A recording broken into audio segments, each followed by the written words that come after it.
Welcome to Aviation Marketing Hanger Flying, episode number 118, Building Credibility. That's 118 weeks.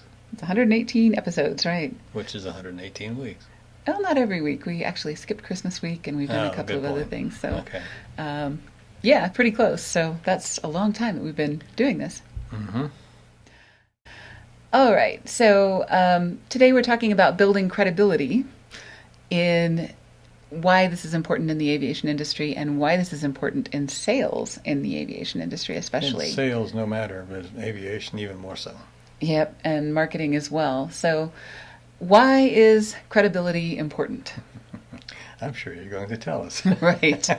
Well, and also why are we spending so much time on it? Don't you either have it or you don't? That may be true in some people, but the majority of people have to build it. That's true. And there are some things that you can do to influence the amount of credibility that you have. And this is why it's important. As a salesperson or a marketing professional, we are always the villain of the story until we prove otherwise, right? Yes. And that's because people in this country, at least, need to be sold to, but they don't like the fact that they need to be sold to. And you have the used car sort of attitude that they're trying to pull something over on you. Right. Even if they're not. Yeah, and people guard their attention because they only have so much of it, and everybody is competing for it. So they've got all of these ads and all of these salespeople and all these robots calling them all the time. So, anybody who is selling something is automatically suspect, right? It's only going to get worse. Right, exactly.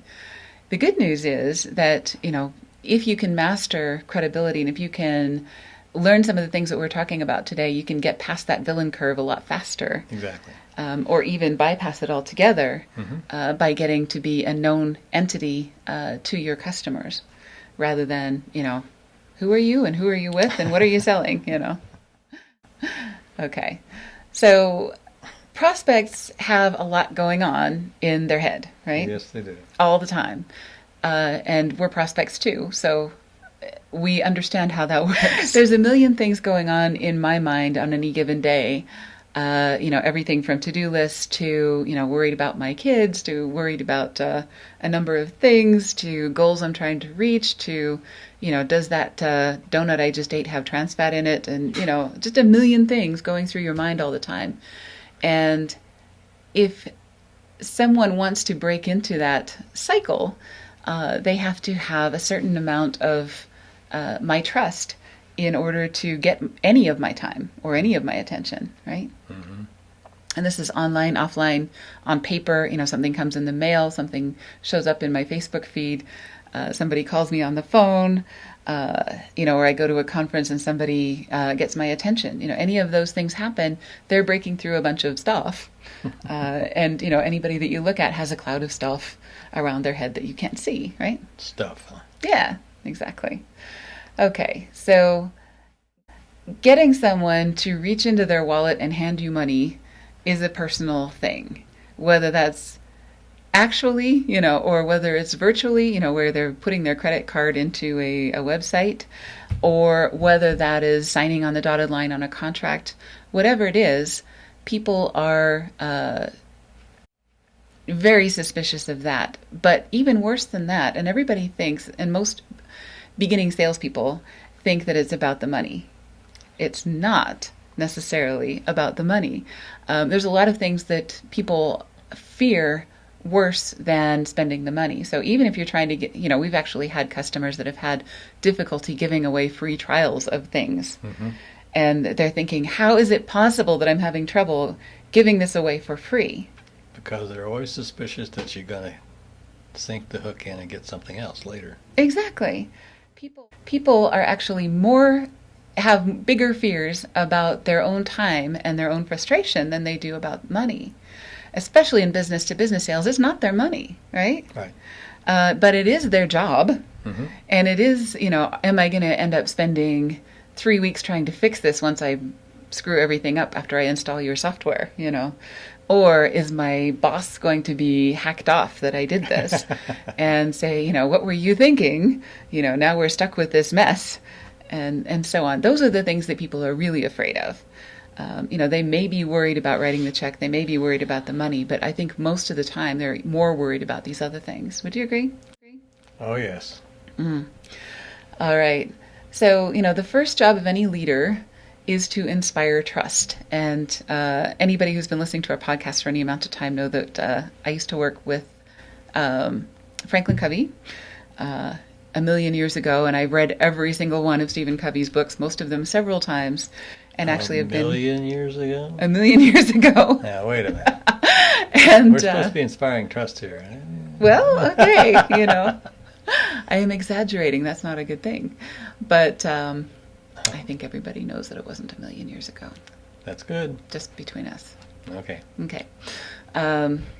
So I went to see Stephen Covey speak a number of times, and he is a master at getting people's trust. And there's a number of things that he does in order to make that happen. One is he was really, really good at people's names.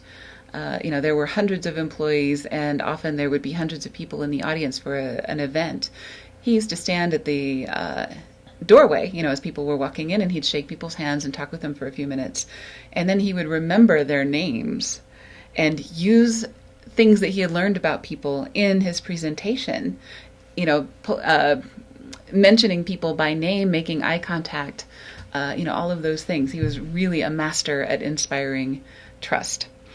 He was usually talking about leadership, and I think sales really is leadership. You are leading someone a particular direction for a reason that is good for them, right? Mm-hmm. So, if you're going to lead someone to change their behavior, change the way they do things, use this software rather than that, buy this airplane rather than that one, or buy an airplane at all, or, do a jet card, or, any of those things, use your FBO services as opposed to the other folks on the field. Mm-hmm. Any of those things that you're trying to do, you're actually leading them a particular direction. And, that requires leadership skills. True. Yeah. All right. Okay. So there are three ways really to build credibility. One is to use external markers of credibility, or credibility from other places besides yourself. Uh-huh. Two is to make deposits in people's credibility or emotional bank account, right? True. And the third one is to make time work in your favor. Or preferably all three. Yeah, and ideally you want to use all three. So let's talk about the first one, external credibility. This is what we call our race car graphic. We like to build these for our clients and for us, of course, with logos of places that we have been seen in, and places that our materials have been published, and organizations that we are members of, and other kinds of things. So, we've been to NBAA's conferences, we've been to the Flight School Association of North America, we've been speakers at both of those places, people would recognize that. We've published material in Forbes. Those are places that have credibility with people who have never heard of ABCI, they've heard of Forbes, mm-hmm. They've heard of NBAA. They know that those are real organizations, and they may also be members of those organizations, so that gives them something in common with us. True. There is some debate about whether the media is credible, but having been seen in various media is better than being somebody that nobody's ever heard of. So, the fact that we have published materials or been mentioned in different news media and things like that is, I think, still in our favor. Maybe not as much as it was 5 or 10 years ago, but before the whole fake news thing. But even so, I think, people who have been in various media are more credible than people who have not. One would think. One would think? Yeah, you disagree? No, I'm just Okay. saying that one would think, because you're being seen all over the place. And Right. if you're good enough to be in those places, then you should be good enough to... Do business with them. Right. That's an assumption that we want them to make based on these things. So, a lot of folks don't really take advantage of this as much as they could. They belong to a bunch of different organizations and they publish press releases and, they get picked up in different places and things like that. And they don't do this as much as they could and say, what, we have been mentioned in these places and put this on your website, put this in your brochures. There's lots of places that you can use this where people will go, oh, wow, I didn't know, that this has been around for so long or has been mentioned by so many people, right? Mm-hmm. Okay. All right. So now this is another Covey thing. And this is the emotional bank account. And this is true of personal relationships. This is also true of sales relationships, business relationships, and others. Basically, if you think of every relationship as a bank account, you're always making deposits and withdrawals, right? Mm-hmm. Married couples even are making deposits and withdrawals all the time. And so, the deposits are basically that you provide useful information, you solve a problem, you have a positive conversation with someone, show respect, make introductions to other clients or other people that you think would be helpful to them, show a personal interest in them in particular, not just their checkbook, right? And True. Promise and over-deliver. Under promise and over-deliver. No, just make a promise and deliver on it, right? I think under promise and over-deliver is actually kind of an oxymoron because if you're under-promising and you deliver, that's over-delivering, right? So anyway, that's a whole nother story. So make promises and keep them, even if it's just we're going to publish a podcast every Monday, right? Mm-hmm. If people see that we do this, then they know we have the resources and the wherewithal to do what we say we're going to do, right? And we do. And we do. Right. And, same thing. If you tell someone you're going to get back with them by 5 o'clock on Friday, you better get back to them by 5 o'clock on Friday, even if it is, here's what I know now. I told you I'd get back to you. I still have more work to do, but here's what we got. Exactly. Okay. Withdrawals would be a cold call without researching them. This is the worst. I'm sure you've got stories about this. Yeah. I don't know right now, but I've had a lot of that happen. Yeah. Well, here's one that happened to me. I think it was Friday. Someone called me and asked me what kind of printer I had, because they wanted to sell printer ink, right? So this was actually a real person. It wasn't a robot, which is actually a good thing, right. That it was a human being. But, they said, so what kind of printer do you have? And I'm like, I told them a make and model and stuff. And she said, let me get back to you.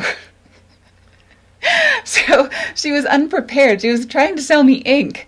And I have a fairly common model of printer. It's an HP inkjet something. But she didn't know the price of the ink that she was trying to sell me. So, number one, if she knew who I was and she knew what company I was with, that would have been a plus in her favor. If she knew what we did and said, oh, you must do a lot of printing there, that would be another plus in her favor. And if she knew the price of the ink she was trying to sell me, she might have sold some, right? Yeah, except that I would have told her in that case to don't bother to get back to me. Exactly. I know it's, if you didn't even bother to be prepared for the call, then that's definitely a withdrawal. That's not respectful of my time, and that's not a person I want to spend any time dealing with, and not somebody I want to write a check to, right? Mm-hmm. Okay. Imposing on people's time. That was just an example that followed that too. Arriving late for meetings and other things. That bothers us quite a bit. Withholding information. So, if you find something out later that you should have known up front, and this is something that salespeople, I think, it's a balancing act. You can't tell everything that they need to know in the first 30 seconds. Right. But if there's something that you know is going to be a particular hot button for this customer and you don't address it up front and they find out later, that is definitely a withdrawal, right? Okay. Promising and under-delivering, making a promise and then not delivering or being underwhelming with your... That is not a good thing. No, it is not. And then asking for the order too early, before you've provided all of the information that a person would legitimately need to make a decision. Right. Right. Cool. Anything to add to this? Nope, I think that's quite well covers the subject. Okay. All right. So the other thing is time. Um, Everybody knows that the longer you've known someone, if you've known someone for 20 years, you trust that person more than somebody you met yesterday, generally speaking, unless you've known them for 20 years and they're a crook. And you've known for 20 years that they're a crook. But generally speaking, if you've known someone for a longer period of time, you trust them more. Mm-hmm. Okay. So how can you make that work in your favor other than just waiting a long time before you make the sale? How would you do that? Well, there's a couple of things that you need to do because you can't be on the hook forever with the person waiting to make a sale. One of the things that you can do is have a larger pipeline so that you can rotate through a larger number of customers. And if your sales cycle is 8 months, you've got people who are coming to that 8-month point at different rates or different points because you've been prospecting this whole time, right? Sure, and individually, if they say not now, then you find out why not now. Mm-hmm. And then you know what to ask them when to call back. Right, and if they say call me back in April, put that on your calendar and make sure you do call them back in April, right? Exactly.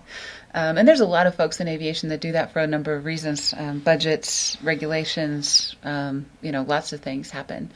They need to do something with their corporate structure. I mean, there's lots of things that take a lot of time in this industry. So while that's going on, you should be prospecting for other customers and not just waiting for that one to come due, right? That's exactly correct. Okay. Other things that you can do is you can make the connection earlier. So if you meet people before you make the pitch, as an example, public speaking, there's a lot of people that say, I saw you speak 3 years ago at this event, and now I need something, so they give us a call. So they've known us for 3 years, even before we even start the sales process. And it's nice that they call us. It is nice that they call us. But that's another way of making time work on your side is by meeting a lot of people that may become customers in the future. True. Another thing that you can do is to make sure that every interaction that you have with them is branded so they remember, oh, that's you, Mm-hmm. So, oh yeah, you're the ones that do the videos. You're the ones that do the podcast. We've had people say that to us. Or I recognize your voice when you called me on the phone because you do the podcast. Or I recognized your logo because I've seen it on a bunch of materials and things like that I picked up from this event, years ago. Mm-hmm. So, making sure that your branding is in order and consistent and you're not changing it every year. Exactly. Making sure that you are looking and sounding the same, pretty close to that as you're going through the evolution of your company. Making sure that you're having lots of opportunities to meet and talk with people. All of those things are good. So if you want to talk about credibility and talk about how you can use it to your advantage in any of the 3 things that we talked about, there is a Let's Talk button on our webpage where you can go click that button and set an appointment with us. And we promise we will keep that appointment as long as you do. So, you'll get to see some of those things in action and make sure that that works. That's correct. Absolutely. So thank you for joining us, and we will see you next week. Have a good day. We'll see you later.